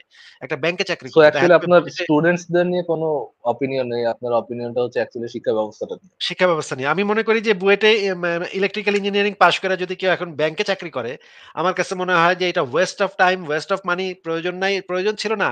সরকারের এতগুলা টাকা তার পিছনে খরচ করা। বুয়েটে একটা ছাত্রকে পড়াইতে যে পরিমাণে টাকা লাগে, জনগণের যে ট্যাক্সের টাকাটা খরচ হয়, এই টাকাটার ১০০ ভাগের ১ ভাগ দিয়ে ওই বাচ্চাটা কি একটা ব্যাংকে কিভাবে টাকা গুনতে হয় এটা শিখানো যাইত। সে ওইখানে ব্যাংকে গিয়ে টাকা গুনতে পারত। কেন একটা ইলেকট্রিক্যাল ইঞ্জিনিয়ার বা একটা মেকানিক্যাল ইঞ্জিনিয়ারকে বুয়েট থেকে পাশ করে গিয়ে ব্যাংকে চাকরি করতে হবে? এই জিনিসগুলা ভাই আমার কাছে খুবই ডিসগাস্টিং লাগে। আমি মনে করি এই শিক্ষা ব্যবস্থা দ্রুত পরিবর্তন করা দরকার। ফারাজ ভাই আপনারা কথা বলেন। অমিত ভাইও মনে হয় চলে আসবে। তাহলে আমি আজকে বিদায় নিই। শুভরাত্রি। ওকে ভাই, আপনার লেট হলে কি বকা-টকা খাবেন আসিফ ভাই? না, আমি তাহলে দেখি পরে আবার একটু যুক্ত হওয়া যায় কিনা। আপনি আপনার ওকে, ওকে, চালায় যান। হ্যাঁ, ওকে, ঠিক আছে, ওকে। ঠিক আছে। Good night. Thank you, thank you. Good night. Okay, আচ্ছা আসাদ ভাই, ঠিক আছে আপনার ভাই, কাছে আপনি একটা জিনিস যেটা একটু জানার বলছিলেন ছিল। সেটা হ্যাঁ। বলেন। জি। জি ভাই, মানে এটা আমি জানি না জিজ্ঞেস করা ঠিক হবে কিনা, বাট আমার ইউটিউবে ওই দিন কিভাবে জানি এই জিনিসটা রেকমেন্ড করলো যে সিক্রেট রিভেল নামে একটা ইউটিউব চ্যানেল। এটা কি কখনো আপনার চোখে পড়ছিল? না। I ভাই know about this YouTube channel. ভাই এই চ্যানেলটা সম্পর্কে মানে আমার Conspiracy ভাই কি এই করেছে তারা? চ্যানেলটা আপনার সম্পর্কে হচ্ছে একটা ভিডিও বানাইছিল। হ্যাঁ, এখন ভাই এই ভিডিওটা নিয়ে আসলে আমি তো আর আপনার ইয়ে সম্পর্কে এত বেশি অবগত না, বাট ভাই ওই ভিডিওটায় মানে আপনাকে যেভাবে বলছে আর কি, মানে খুব বাজেভাবে ক্যারেক্টারাইজ করছে আর কি, মানে ওই কি করছে? ক্যারেক্টারাইজেশন ভাই, মানে আপনাকে বলছে হচ্ছে আপনি হচ্ছে Dude, ইন্ডিয়ার dude, এটা বলার আগে ধরেন আসাদ ভাই নামে এক গাদা কমপ্লেন করছে, বা আমার নামে বা আসিফ ভাইয়ের নামে এক গাদা কমপ্লেন করছে। কমপ্লেন দেখে কোন একটা রিয়াকশন করার আগে ফোকাস অন যে কমপ্লেনের সম্পর্কে কি এভিডেন্স দিছে। আচ্ছা ফারাজ ভাই, আমি আপনি বোধহয় বলতে কি- এটা টাচ করতে পারছি। আমি বোধহয় এটা বুঝতে পারছি। আচ্ছা, ওইখানে কি এমন কিছু বলা হয়েছিল যে হিন্দুদের কাছ থেকে টাকা পাই এরকম কিছু? জি জি জি জি ভাই, রাইট রাইট, আচ্ছা আচ্ছা, আমি বলে দেয় এই ব্যাপারটা। এটা আমার একটা ভিডিওতে আমি সানিউরের ব্যাপারে বলছিলাম, যারা আসলে 2013-14 সাল থেকে অ্যাক্টিভ অনলাইনে। No, অমিত ভাই, আসাদ ভাই একটা second, you don't have to explain. আমরা ওই ভিডিও সবাই দেখছি, অলমোস্ট সবাই দেখছি। আপনার পজিশনটা কি ছিল সবাই দেখছি। আপনি যে অ্যাক্টিভলি টাকা যারা খাচ্ছে তার এগেইনস্টে কথা বলছেন, এটা আমরা সবাই দেখছি, বহুবার দেখছি এটা। and আপনি স্বতঃস্ফূর্তভাবে কাজ করছেন, এই জিনিসটা আমরা দেখছি। নাও থিং ইজ, কি এভিডেন্স দেওয়া হচ্ছে এবং কি দাবি করা হচ্ছে, এই দুটা মিলা দেখা। আপনি কি মিলা দেখছেন যে যেই দাবি করা হয়েছে সেটা সম্পর্কে প্রপার এভিডেন্স দেওয়া হয়েছে? ভাই মানে দেখেন, আসাদ ভাই সম্পর্কে জানার সোর্সটা কিন্তু আমার কাছে খুব লিমিটেড, জাস্ট হচ্ছে ওনার ইউটিউব ভিডিও। হ্যাঁ, you don't have to know, আপনার তো আলাদা করে জানার দরকার নেই। যে দাবি করতেছে সে দাবি সম্পর্কে এভিডেন্স দিচ্ছে কি। ফারাজ ভাই, উনি এখানে যদি আমি যদি একটু ইন্টারাপ্ট করি। না, ফারাজ আসাদ ভাই ইয়ে করে না, কোনো দরকার নেই। না, এখানে একটা মজার বিষয় আছে। প্রতিদিন নতুন এরকম আসবে, বাট দ্য থিং ইজ আমাদের এই মেন্টালিটি তো গ্রো করা উচিত। এভরি সিঙ্গেল ডে আপনাকে এসে একজন এক ইয়ে বলবে, আপনি তার ইয়ে দৌড়ে থাকবেন, কোনো দরকার না, এখানে সাকিব ভাইয়ের প্রশ্নটা খুবই আমার কাছে মনে হয়েছে। দেখেন, আমি তো শুরুতে ছিলাম, আমার কাছে এটা মনে হয়েছে যে আচ্ছা, এখানে একটা শুভঙ্করের ফাঁকি আছে। ফাঁকিটা কি? আমাদের ফারাজ ভাই, আমরা আমাদের যত ধরনের অ্যাক্টিভিজম করি, আমাদের অনেক চ্যানেল নষ্ট হয়, আমাদের অনেক ভিডিওস থাকে না, অনেক কিছুই থাকে না। কিন্তু ওইখানে যেটা করা হয়েছে, একটু সংক্ষেপে বলি। সংক্ষেপটা কি, ওইটা অন্য একজন ব্যক্তির ব্যাপারে বলা হচ্ছিল, সানিউর রহমান। এই ব্যাপারে অনেকেই যারা অনেক দিন ধরে অ্যাক্টিভিজম করেন, সানিউর রহমান খুব দুর্দান্ত কার্টুন আঁকতেন, এটা আমরা মোটামুটি অনেকেই জানি, অনেকে হয়তো জানি না। তিনি ভালো ভিডিও তৈরি করতেন, যেমন 2014-15 সালের দিকে উনি ভিডিওতে খুব ভালো মানে অ্যাক্টিভ ছিলেন। তো উনি কিন্তু পরে নামটাম বদলে উনি হিন্দু ধর্ম গ্রহণ করছেন, এরকম একটা ব্যাপার। সত্যনিষ্ঠ 8 নাম রাখছিলেন, তারপরে অনেকদিন জয় শ্রীরাম বলছিলেন, তারপরে হারিয়ে গেছেন নিচে থেকেই। এখানে কিন্তু কোনো মুমিন মুসলমান তারা অ্যাটাক করছে এমন না। কিন্তু ওইখানে আমার একটা বক্তব্য ছিল যে সানিউর রহমান, তিনি আমাকে আমি একটা সময় বাধ্য হয়ে তার কাছে গেছিলাম আশ্রয়ের জন্য। তিনি আমাকে বলছিলেন যে সবচেয়ে বড় ইস্যু হচ্ছে টাকা, এবং এই টাকা কীভাবে পাইতে হবে এরকম। তো ওইটা আমি এক্সপ্লেন করছিলাম, কিন্তু যারা এই ভিডিওটা আপলোড করছে ওইটা কাট একটা অংশ। আচ্ছা, ওই ভিডিওটা এখন আছে সানিউরের ব্যাপারে, আমার এই বক্তব্যটা এখন ইউটিউবে কোনো না কোনো জায়গায় খুঁজে পাওয়া যাবে। আমার ওই চ্যানেলটা নাই যেখানে আমি ওই ভিডিওটা আপলোড করছিলাম। সেখানে সানিউর আমাকে বলছিল যে আচ্ছা, যে মুসলমানদের বিরুদ্ধে আমি বলতেছি, আমাদের টাকা দিতে হবে। ওইটা আমি এক্সপ্লেন করছিলাম, ওই অংশটা কেটে ওইখানে ওইটা যুক্ত করা হয়েছিল। আচ্ছা, যদি কেউ টাকা পায়, একটা সহজ বিষয় ফারাজ ভাই যেটা বলতেছিলেন, এই যে এটা যদি আমরা খাটাই ইয়ের ক্ষেত্রে, যে যদি কেউ টাকা পায় তাহলে সে কি বলবে অনলাইনে এসে যে হ্যাঁ আমার টাকা দাও, আমি এদের বিরুদ্ধে বলবো? এটাকে কোনোদিন কেউ অনলাইনে বলবে না। তার মানে ওটা হচ্ছে একটা খণ্ডিত ক্লিপ, অন্য কারোর ব্যাপারে বলা হচ্ছিল, সেটাকে ওরা দেখায় নাই। ওই ভিডিওটা এখনও আছে। হ্যাঁ, বাট আপনার তো ফোকাস করা উচিত এটাতে যে অমিত আমাকে এই অফার দিছিল and I accepted it. That would be an evidence যে হ্যাঁ ভাই নিজে স্বীকার করছে যে সে এটা অ্যাকসেপ্ট করছে। বাট ওরকম তো কিছু ছিল না, কারণ আমি নিজেও তো ভিডিওটা দেখছি। ভাই একটা সেকেন্ড, ভাই আপনি আমাকে বলছিলেন যে এখানে ওরা যে কথা বলছে এই বিষয়ে, মানে এটার বিরোধিতাকারী অন্য একটা শিপের পালের মধ্যে আর একটা শিপ না হয়ে ব্রেইন ইউজ করার শিখেন ভাই।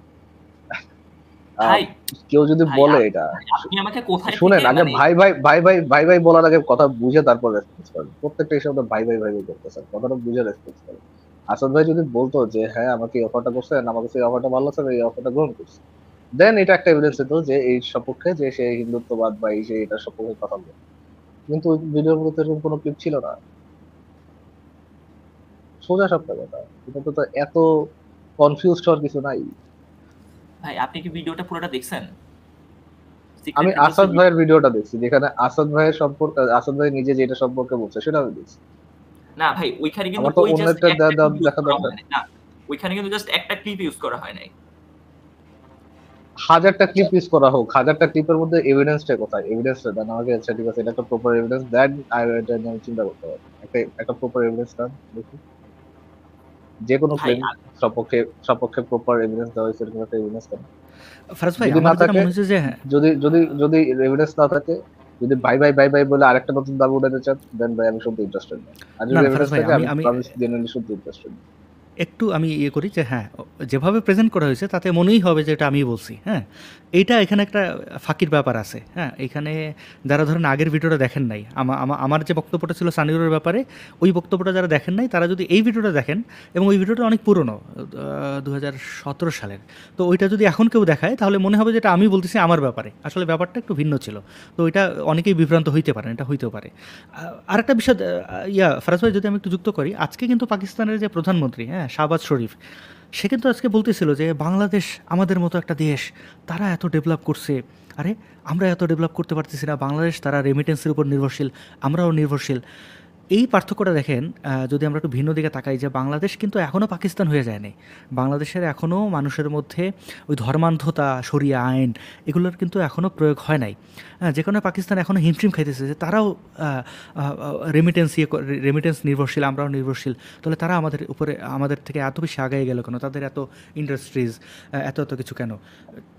এটা কিন্তু একটা বড় উদাহরণ আমাদের এত ধরেন হতাশা, হ্যাঁ, বুয়েট নিয়ে এত কথা হচ্ছিল, বা আমাদের এত হতাশার মধ্যে কিন্তু বাঙালিরা এই জিনিসটা করছে যে আচ্ছা ঠিক আছে, আমরা এই ধর্মে আসছি, জিরাফে আছি, এই জিরাফে থাকার কারণেও কিন্তু এখন পর্যন্ত আমরা টিকে আছি। যে না, আমাদের এই অর্থনৈতিক মন্দা একটা সময় হয়েছিল না, যে হ্যাঁ এই স্যাংশন আসছে, এই হয়েছে, সেই হয়েছে, আমাদের সব ইয়ে হয়ে যাবে, কিন্তু এখন পর্যন্ত আমরা টিকে আছি, কারণ এখন পর্যন্ত কিন্তু মোল্লারা ওই পরিমাণে বান্দরামিটা আমাদের সাথে করতে পারে নাই। এই যে ধরেন অমিত ভাই, এটার সাথে নিশ্চয়ই উনি কম্পেয়ার করবেন ওনার দেশের সাথে, ভারতের সাথে। বাংলাদেশের কিন্তু সমস্যা শেষ নাই, মৌলবাদী, এই যে ধর্মান্ধ, হ্যাঁ, এই যে ইসলাম কায়েম করা, হ্যাঁ, তালেবানি, অনেক আমাদের সমস্যা আছে, কিন্তু তারপরে কিন্তু আমরা ঠিক আছে এই কারণে যে হ্যাঁ, এখন পর্যন্ত আমরা এতটুকুই নিশ্চিত করতে পারি যে দিন শেষে আমরা আমাদের অস্তিত্ব, আমাদের দেশের প্রতি আমার দায়বদ্ধতা, কর্মক্ষেত্র, মানুষ প্রচণ্ড পরিমাণে অ্যাক্টিভ, প্রচুর কাজ করতে পছন্দ করে, এই জিনিসগুলোর কারণে ঠিক আছে। ধর্মান্ধতা এখনও আমাদের গ্রাস করতে পারে নাই, বা ওই ফতোয়াজরা এখনও ওই পরিমাণে আমাদের গেড়ে উঠতে পারে নাই যে না এটাই হইতে হবে, এই ফাইনাল ডিসিশনটা তারা দিতে পারে নাই। এটা আমার মনে হয়। আমার একটা কথা ছিল, দেখেন ফারাজ নামে একজন কিছুক্ষণ আগে কি বুলশিট বলতেছিল এটা আমি জানি না, বাট না ফারাজ ভাই বুলশিট বলছিলেন না। ফারাজ ভাই একটা প্রবলেম আছে ভাই, আমি প্রবলেমটা বলি। দেখেন ভাই, মানে আমি ইউটিউবে একটা ভিডিও কনজিউম করতেছি, হ্যাঁ, এখন উনি হচ্ছে আমার কাছে কিছু যুক্তি দিতেছে, এন্ড কিছু জিনিস হচ্ছে আপনার সম্পর্কে আপনাকে এটা ক্যারেক্টারাইজ করতেছে একটা ভাবে, হ্যাঁ। এখন আপনার সম্পর্কে যেভাবে ক্যারেক্টারাইজ করতেছে, এখন আপনার যে ক্যারেক্টারাইজেশনটা আমার ব্রেইনে বা ভিজুয়াল ইমেজটা আমার ব্রেইনে ক্রিয়েট হইতেছে, এখন আমি কি এই রেগেন্সে কোনো কিছু আপনার না সাকিব ভাই সরি, হ্যাঁ, আপনার প্রেজেন্টেশনে একটু ঘাটতি ছিল। হ্যাঁ, তো ফারাজ ভাই যেটা করছেন যে উনি ওনার পার্সপেক্টিভ থেকে উনি যেটা বলছেন ওটা ঠিকই আছে, কিন্তু ব্যাপারটা কি হয় দেখেন, এইটা আসলে খুব না, এই বুলশিট বা এই ধরনের শব্দ উচ্চারণ করাও ঠিক না। উনি ওনার জায়গা থেকে ঠিক বলছেন, আপনি আপনার জায়গা থেকে যে এটা বলছেন সেখানে আমি যদি একটু নম্রভাবে না বলে একটু কঠিনভাবে বলি যে আপনি ওখানে এভিডেন্স কী পাইছেন সেটা আপনি খোঁজেন নাই, তারপরে আমি নমনীয়ভাবে বলার চেষ্টা করছি, ফারাজ ভাইয়ের মতো বলার চেষ্টা করেছেন। এইখানে আসলে আমি